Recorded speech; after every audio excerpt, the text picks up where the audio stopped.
17th of May, 1839.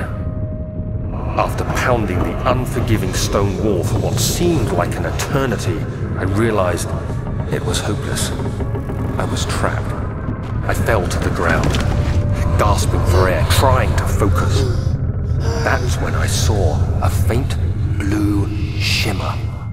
My weakened body was heavy to carry, but I managed to push myself toward the enchanting light. It was waiting for me. Enclosed in dark nothingness, I felt myself drawn to the mystic light.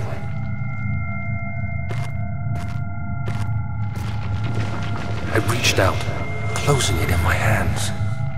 The faint glow escaped my fingers and began to spark brightly and spirit me away, unlocking alien memories of spiraling towers, endless deserts, and impossible geometry.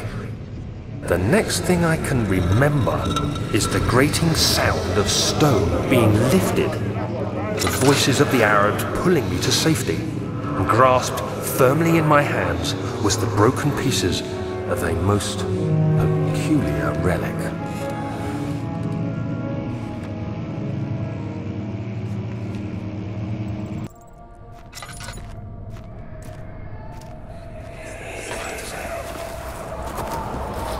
It sure is dark in here.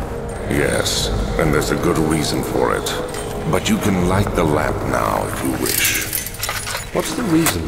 For the darkness, that is. Stay close. Be careful not to stray. What's the reason? Why is it so dark? Pay attention, Daniel.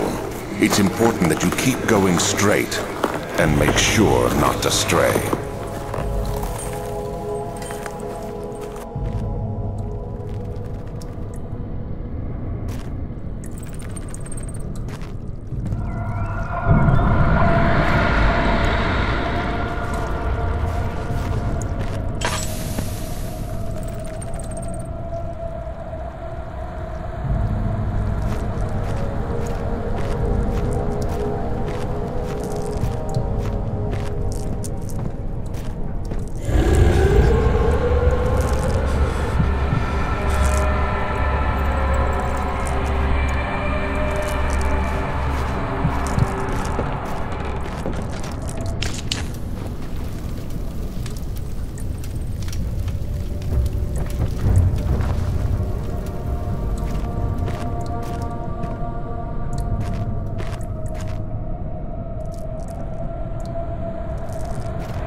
Anyone there?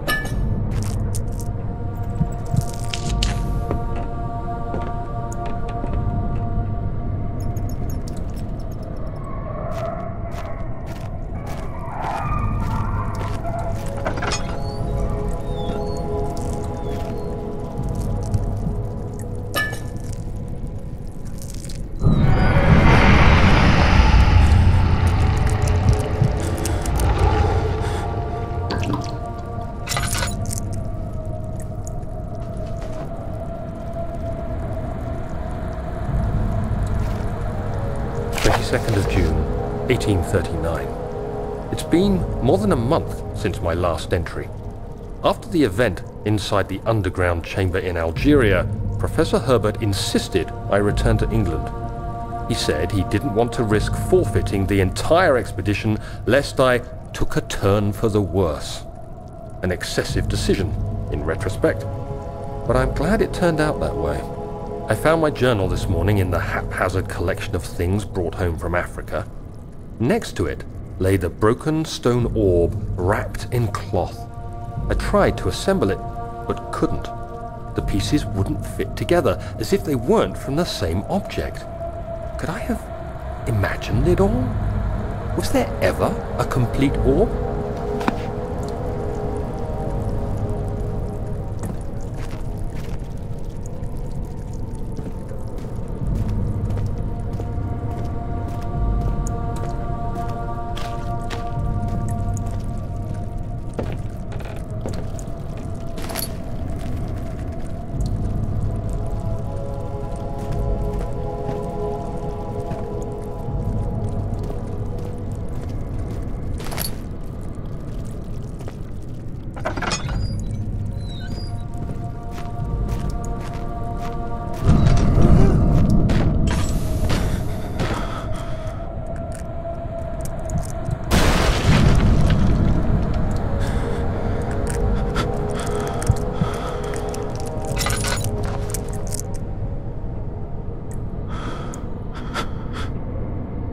25th of June, 1839. I feel the need to continue this journal, even though it was intended for my journey to Africa. This must be something very important. I just know it. I've taken it upon myself to piece the orb back together, but it's been more difficult than one might think. The pieces are behaving strangely. They seem to change colour, shape, and texture, but ever so slightly. Yesterday, I took careful measurements and notated any significant markings. Today, I confirmed my suspicions. They were changing. I was terrified and rushed off to see the finest geologist in London, Sir William Smith. I approached the subject with care and we discussed how rocks change form. He told me about the nature of glass, how it eventually collapses on itself, like ice slowly melting over the course of centuries.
have an ascending room. Will it take us to the inner sanctum? It will definitely take care of the vertical part of our journey. So, you have ridden an elevator before? Yes, the Colosseum at Regent's Park has one. It takes you to the gallery where you can view the panorama. Good. This ride might be a little longer, and in the other direction.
Let's see what you have to offer.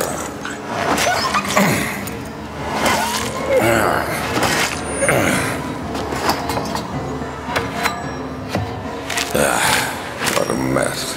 I should have sharpened the saw, but I can sense it. It's definitely there.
2nd of July, 1839. I received a letter today from the Algerian governor's office disclosing the fate of Herbert's expedition. About a week after my departure, Abdullah, one of the men traveling with us, returned from the desert. He was badly injured, as if maimed by a lion. The man rambled deliriously about the expedition being attacked by something horrible. The French quickly dispatched a search party to look for the expedition. After searching for days, they found the camp abandoned without any trace of Herbert or his men. Tomorrow, I'll retrieve the things they recovered from Herbert's tent at the customs house. I don't know what to make of it, but I'm worried for him.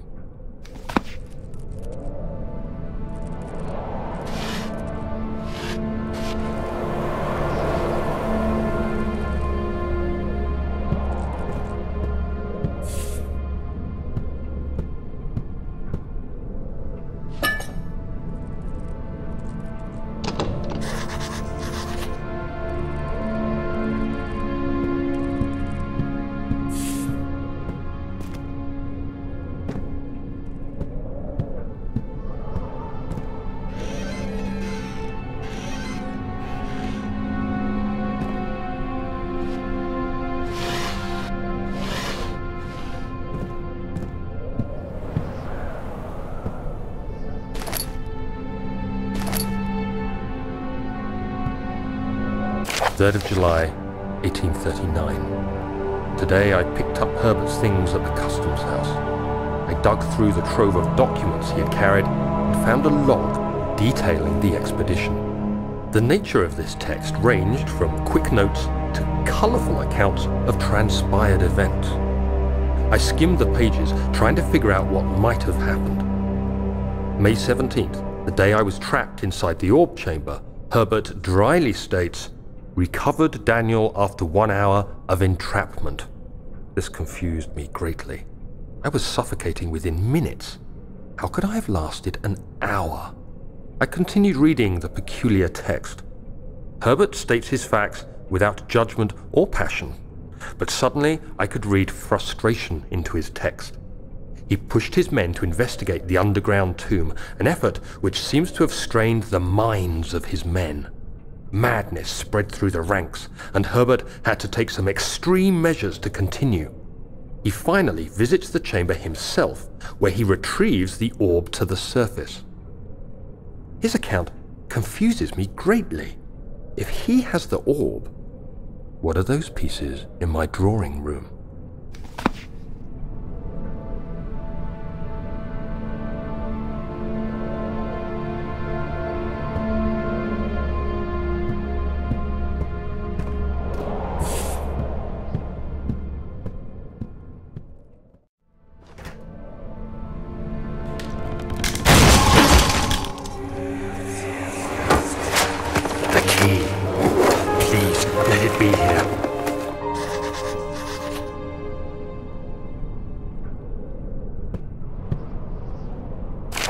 July 1839. It's done! The orb is assembled. I was awakened by an exhausting nightmare. Shaking and sweating, I retired to the drawing room with a cup of tea. The relic pieces lay spread across the table as I'd left them, but somehow I knew how it was supposed to be. I fetched the tar, which I had prepared to fix the pieces together, and without fault I joined them, producing the orb I remembered so clearly. The tar proved unnecessary. It was pushed out from the joining pieces as they merged on their own, with no adhesive. The ancient stone relic now rests on my table. Its immaculate surface and perfect shape could have been molded by a factory. This is all too strange.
Thank God, there it is.